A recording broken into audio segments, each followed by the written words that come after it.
मेरा नाम डॉक्टर जयवीर सिंह है और मैं यहाँ पे एज ए गाइड काम करता हूँ। और सबसे बड़ी बात यह है कि ये जो जहाँ पर आप हैं ये एक वर्ल्ड हेरिटेज मॉन्यूमेंट है, इसको विश्वदाय स्मारक बोलते हैं हम लोग। तो इसमें संरक्षण है यूनेस्को की का भी योगदान है उनका, और वो गाइडलाइंस देते हैं कि कैसे माता को सुरक्षित रख सकते हैं। तो जो आप सामने की इमारत देख रहे हैं ये कहलाती है यहाँ पर नौबत खाना। नौबत खाने का मतलब होता है ड्रम हाउस।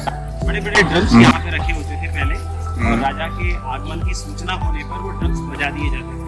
अब बजाने से दो काम होता था, उनका स्वागत भी हो जाता था, दूसरे सबको सूचना मिल जाती थी कि भाई ये तो ध्वनि जो है राजा के आगमन की है, तो सब अपने अपने स्थानों पर अलर्ट हो जाएंगे। ओके, उसके लिए ये इमारत इस्तेमाल होती है। इसके भीतर की जितनी पेंटिंग्स हैं ये सब पुरानी और पेंटिंग है, 400 साल पुरानी। और जो पत्थर मतलब जो रंग इस्तेमाल किए ये नेचुरल जेमस्टोन्स के कलर से। एक कलर होता है वेजिटेबल कलर, तो वनस्पति के रंग जो है धीरे धीरे धूमिल पड़ जाते हैं, मगर ये जेमस्टोन्स के कलर बहुत स्थायी होते हैं, इसलिए ये आज भी इनमें चमक बरकरार है। इसका बहुत अच्छा एग्जाम्पल आपको जयपुर के किले में मिलेगा, जहाँ पे काम का। हाँ, तो ये सब चीज़ें एक दूसरे से प्रेरित हैं। मुगल काल का एक बहुत अच्छा इतिहास उनके साथ समन्वय का रहा। अब देखिए जो सामने की इमारत है इसकी एक खूबी है कि इसमें जितना भी जो हुक्स लटका हुआ है, इसमें ये पहले बड़े बड़े पर्दे लटकाए जाते थे। और ये पता कैसे चलता है, जब उस समय की अगर आप पोर्ट्रेट या पेंटिंग्स को देखते हैं, अच्छा, तो दीवाने आम का ऐसा दृश्य दिखाई देता है जिसमें बड़े बड़े पर्दे लटकाए हुए। तो ये उस वक्त के जो जितने भी सजाने वाली चीज़ें थी या जो थी वो अब नहीं है, मगर वो पेंटिंग्स के जरिए हमें पता चलता है। अच्छा, कहते हैं उस वक्त शामियाने बनाए जाते थे, बड़े बड़े शामियाने बनाने यानी कि टेंट्स बनाए जाते थे जो यहाँ लगाए जाते थे जब जनता का दरबार लगता था। तो जनता केवल धूप में नहीं खड़ी होती थी, उनके ऊपर पूरा शामियाना बनाया जाता था। अच्छा, एक तरफ पुरुष एक तरफ महिलाएं। अच्छा, तो फिर उस हॉल के अंदर में कोई मंत्रीगण बैठते थे? अच्छा, बैठते नहीं तो खड़े होते थे, खड़े रहते थे, क्योंकि जब तक शासन जो राजा है अपने मंच पे विराजमान तब तक कोई दूसरा बैठता नहीं था। अच्छा, खड़े होते थे सांकेतिक रूप से सम्मान देने के लिए। अच्छा, एक प्रोटोकॉल होता है ना, शाही प्रोटोकॉल। ये दरबार इसमें एक सफ़ेद मंच बना हुआ है, वो मंच जो है वो राजा का आसन है। अच्छा, जहाँ पे वो बैठते थे, और वो मसनद लगा करके और कुशन लगा के बैठते थे, कोई चेयर कुर्सी वगैरह नहीं होती थी। अच्छा,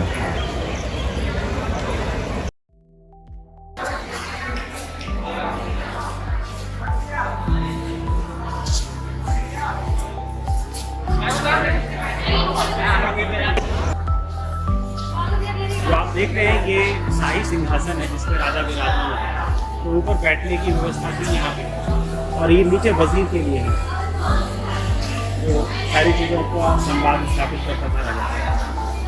जो कोर्ट की लैंग्वेज थी वो थी फारसी भाषा। फारसी कोर्ट में जो बोली जाने वाली भाषा थी फारसी, पर्शियन जिसे कहते हैं। और जो वो लोग अपने घर में इस्तेमाल करते थे वो टर्किश, क्योंकि मूल रूप से टर्किश लीनियज से आते हैं। जैसे मुगलों का जो वंशावली है उसमें तैमूरलंग से पिता साइड से है ये लोग, और जो माता वाली साइड है वो है चंगेज़ खान से, जो कि मंगोल थे।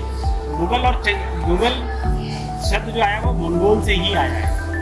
तो बेसिकली तैमूरलंग और चंगेज़ खान का मिक्स जो ब्लड है वो है।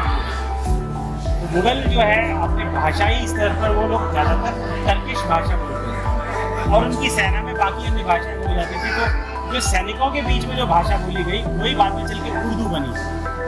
अच्छा, तो उर्दू में सारी भाषाओं की शब्दावली है, टर्किश भी है, पश्तो भी है, किर्गिस्तानी भी है, सारी भाषाएं। अच्छा, रानियों की बैठने के लिए रानी लोग यहाँ पे कार्यक्रम जो होता था वो यहाँ पे बैठ के देख सकते थे, पर्दा होता था, लेकिन सब कुछ सुनाई देता है, दिखता है, मगर कोई उनको नहीं देख सकता।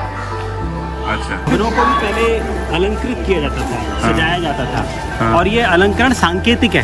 अच्छा, हमारी महिलाएं सांकेतिक रूप से नहीं पहनती, एक्चुअली उनका स्वास्थ्य की दृष्टि से महत्व है, किंतु भवनों में एक सांकेतिक होता है। अच्छा, और ये इसलिए कि स्त्रियां अलंकरण करती हैं, पुरुष तो करते नहीं है। तो जो पायल कहाँ पहनते हैं? पैरों में। तो ये भवन की पैर है, ये इसको हम लोग इंग्लिश में प्लिंथ कहते हैं। तो ये देखिए सेम डिज़ाइन है जो ताजे पर इसको कह रहे हैं आप? ये है, ये जो पायल की जो डिज़ाइन है ये सांकेतिक डिज़ाइन है, एक डेकोरेटिव मोड है। इसको आर्किटेक्चरल कंसेप्चुलाइजेशन कहते हैं। अच्छा। हाँ, स्थापत्य निरूपण। हमारे प्राचीन इमारतें जितनी थी वो सांकेतिक आलम्बन पर आश्रित होती थी। हाँ। जैसे मंदिर की एक रचना एक वास्तु पुरुष के रूप में की जाती है। हाँ। उनका एक ढाल होता है, मस्तक होता है, हाँ, ग्रीवा हाँ। होती है, हाथ होते हैं, भुजाएं। हाँ। ऐसे मंदिर का पूरा निर्माण होता है। इसी तरह से प्राचीन के साथ में मध्यकालीन इमारतों में भी वैसे अलंकरण को स्थान दिया गया। अच्छा। तो इसीलिए हम इसको कहते हैं Indo Islamic architecture. Okay. Islamic भी और इंडो भारतीय भी। तो ये Correct. उसका एक अच्छा एग्जाम्पल है।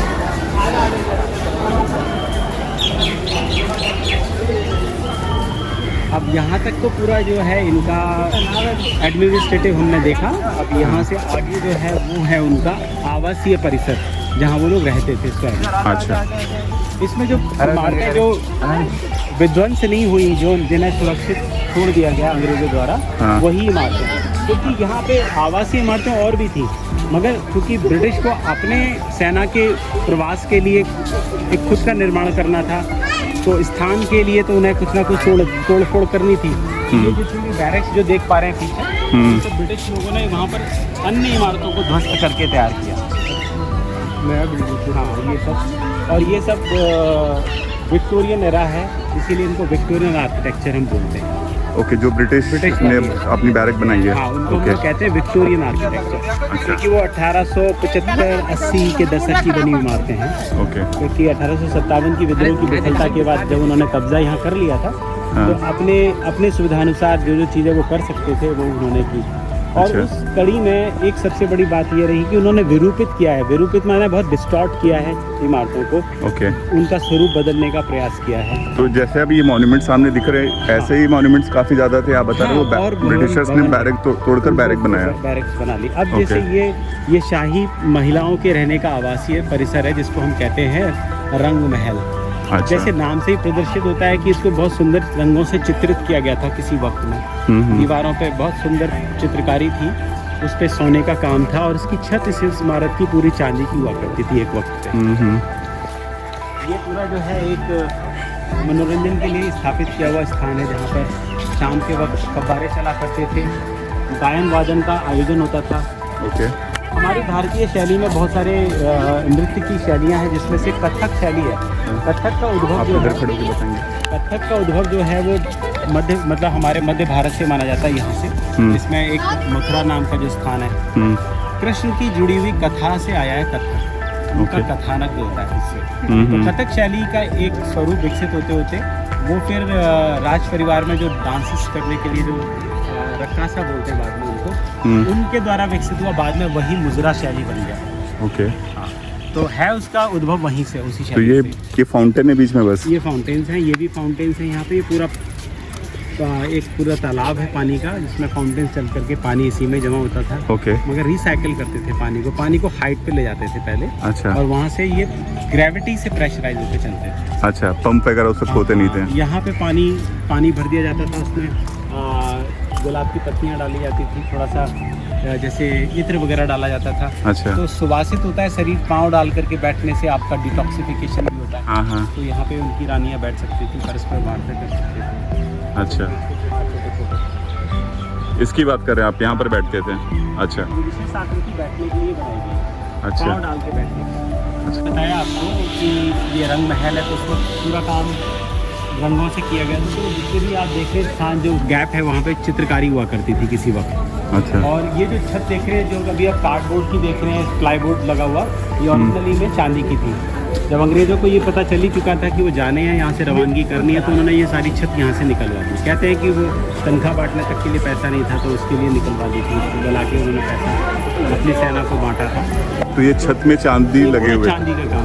अच्छा। चांदी में मीनाकारी का काम हुआ करता था। अच्छा। और आखिरी दिनों में उन्होंने यहाँ तक कि ये इसको मतलब जैसे कह सकते हैं इसकी बेकदरी करी है, कि इसको एज ए बारबेक्यू किचन के रूप में ये इस्तेमाल किया। अच्छा। तो उसमें देख रहे हैं सारा वो काला पड़ रखा है। हाँ हाँ हाँ। जैसे धुएं की वजह से। अच्छा। और इसमें ना एक नीचे एक बेसमेंट पैलेस भी है, जो कहते हैं गर्मियों में ज़्यादा ठंडा रहे, इसके लिए इस्तेमाल करते थे नीचे। अच्छा, ये बेसमेंट पैलेस है। और एक ऊपर इन्होंने पूरा शीश महल बनाया था। अच्छा। श्रृंगार कक्ष कहलाता है।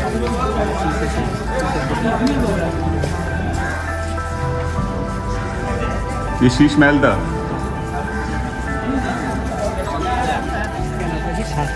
खास महल का मतलब है कि ये राजा का स्वयं का निजी आवास है। हाँ। हमारे शाहजहाँ साहब इसमें रहा करते थे। इसकी एक खासियत है कि ये पूरी तरह से ज़्यादातर संगमरमर का इस्तेमाल करके बनाया गया और उसको पूरा चित्रकारी का काम था। संगमरमर के ऊपर एक विशेष कला होती है, उससे चित्रित किया गया था। जैसे मीनाकारी की जाती है चांदी पे, वैसे ये मीनाकारी इस पर की गई है संगमरमर पे। उसका थोड़ा सा अंश देख सकते हैं, कभी किसी वक्त कैसा रहा होगा ये अपने दिनों में। चलो, आप नीले से रंग काफी खूबसूरत है। दिखाई दे रही है।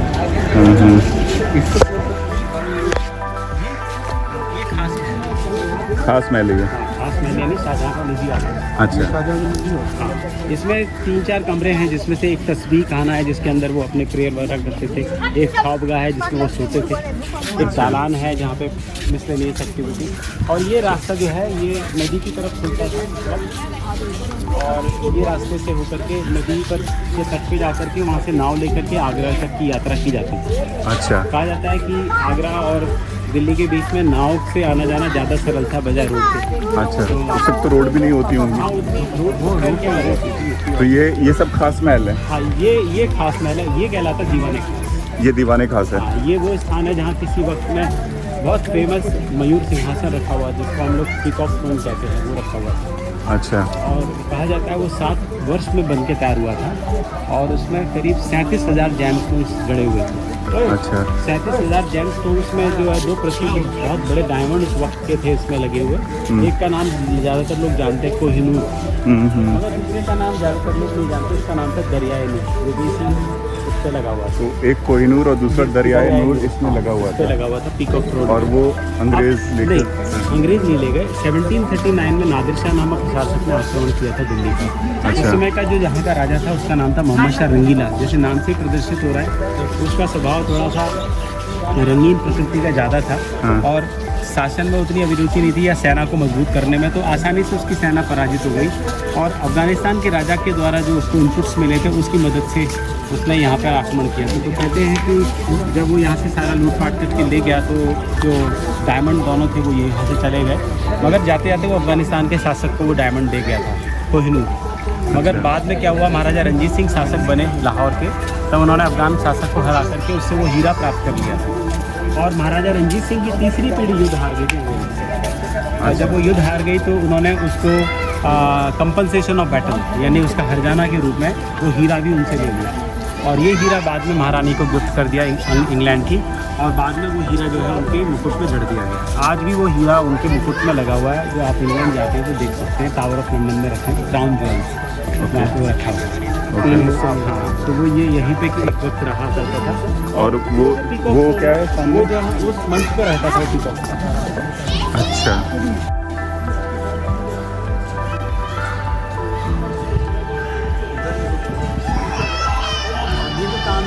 ताजमहल जैसा काम है, इसको हम पच्चीकारी कहते हैं। इसमें सारे की जितने भी क्या बोलते हैं इसको, इस काम को? पच्चीकारी काम। इसको इंग्लिश में इल्ले वर्क कहते हैं और इटालियन में इसको कहते हैं प्यात्रा दूरा। अच्छा। इसके अंदर जो जितने भी रत्न है ये उपरत्न श्रेणी में आते हैं, सेमी प्रीशियस स्टोन्स है। जैसे मेलाकाइट है, लैपिस लैजुली है, कॉर्नेलियन है, ब्लैक ऑनेक्स है। ये सब ऐसे पत्थर है जो भारत कलर, ये रंग नहीं है, ये रियल स्टोन्स है। तो ये मार्बल के अंदर इनको जड़ा गया है। एक उनको उकेर कर मतलब खरोंच करके उसको कुरेद करके उसको कैविटी बना के फिर उसमें फिक्स किया गया है, जो एक स्पेशल गोंद की मदद से, जो कि एक सीक्रेट फार्मूला होता है, जो ये परिवार के लोग ही जानते हैं जो ये काम करते हैं। इस कला को सुरक्षित उन्होंने इसी सीक्रेट के द्वारा जारी रखा हुआ है। वो सारी चीज़ें आपको दिखा देंगे करते हुए, मगर वो आपको इस गोंद को बनाने का फार्मूला नहीं बताएंगे। ये जो कारीगरी है ये मुगल के टाइम से स्टार्ट हुआ था? हाँ नहीं, मुगल से पहले भी भारत में रही है, मगर उसको पराश्रय और बहुत विस्तार देने का काम उन्होंने किया। अच्छा, तो यूज़ ज़्यादा करा उस हाँ, कारीगरी का। ओके। उस काम को सुरक्षित रखना है। ओके। अब जो हम सामने देख पा रहे हैं ये है इनका शाही हमाम। ये शाही हमाम है। ओके। इसमें एक हिस्से में छोटे बच्चों के लिए स्नान की व्यवस्था थी, एक हिस्से में इनका स्पा था अच्छा। और एक हिस्सा जो था स्नान के लिए था। स्नान में ठंडे गर्म पानी का प्रयोग किया जाता था। अच्छा। तो वो इसमें व्यवस्था यहाँ पे देख सकते हैं। पानी गर्म करने के लिए लकड़ी लगाई जाती थी, जैसे भट्टी होती है वैसे। तो यहाँ पे भट्टी लगी हुई है। अभी शीशे से बंद कर दिया गया उस हिस्से को, मगर किसी वक्त में खुला हुआ है। अच्छा इसके नीचे हाँ, यहाँ पे ये आग लगा। शाही क्या शाही शाही हमाम। हमाम है ये। ओके हमाम का ही मतलब यही होता है कि पानी ठंडा गर्म उपलब्ध होता है जहाँ पर ओके स्नान के लिए। यहाँ पे आगे यहाँ पे और ये पूरा मार्बल का बना अच्छा ओके। है। रूम में भी ये क्या है इधर? ये है जी शाही मस्जिद, जिसको औरंगजेब ने बनवाया था। इसका नाम उन्होंने रखा था मोती मस्जिद। अच्छा मोती मस्जिद है ये। अच्छा इसमें अभी भी नमाज वगैरह पढ़ी जाती नहीं, है? ये भी बंद है। ये एक ऐसे मॉन्यूमेंट ट्रीट की जाती है, इसलिए बंद है। अच्छा जैसे ताजमहल में फ्राइडे को नमाज होती है वहाँ पर। वो यहाँ नहीं होती। अच्छा और ये यहाँ का आखिरी निर्माण जो मुगलों के समय का है, ये कहलाता है शाही बगीचा। इसको इन्होंने एक नाम दिया था। इसका नाम है हयात बख्श। हयात बख्श बगीचा नाम है इसका। ओके हयात एक्चुअली होता है जीवन, अच्छा जीवन देने वाला बगीचा। तो इसको उसी तरह से सुसज्जित किया गया था। पानी की नहरें बहती थी और मानसून का विशेष आनंद लेते थे। अच्छा इसके लिए दो भवन बनवाए गए थे। एक का नाम है सावन मंडप और दूसरे का नाम है भादो मंडप। ऐसे ये वाइट वाला जो दिख रहा है बिल्डिंग ये मंडप। क्या नाम है इसका? सावन मंडप सावन मंडप। मंडप, और वो कहलाता है भादो मंडप। और उधर वाइट वाला ये भावन भादो। भादो मंडप। ये सावन पहला हिस्सा होता है मानसून का। दोनों ही मानसून का टाइम, तो दो हिस्सों में बांटा हुआ है ना मानसून को, सावन और भादो को। हम्म। और बीच में जो भवन है वो जफर महल कहलाता है। वो बहादुर शाह जफर द्वारा 1842 में बनवाया गया था सैन्य के लिए। अच्छा। कहते हैं वो बहुत मतलब रुचि लेते थे अपने लेखन में, पोइट्री में, जिसको हम लोग शायरी कहते हैं। हाँ। लेकिन एकांत प्रवास के लिए भवन बनवाया गया। उसको बनवा करके ऐसा बनवाया गया था कि चारों पानी भर देते थे। ओके। कहते हैं एक छोटी सी नाव होती थी, उसका प्रयोग करके उसमें जाया जा सकता था। तो अच्छा अपना एक सेवक ले जा करके उसके साथ वहाँ पे बैठ जाते थे, तो वो उनको हुक्का बना करके और पान लगा के देता रहता था। वो अपने आराम से शायरी करते उस भवन में जो ये सर लाल रंग का बना हुआ। अच्छा सैनिटाइड स्टोन वाली जो है ओके इसमें बाद वो में कहते हैं अंग्रेजों ने इसी पूरे हिस्से को, क्योंकि इसमें पानी चूंकि भरता था, तो इसको as a swimming pool use किया।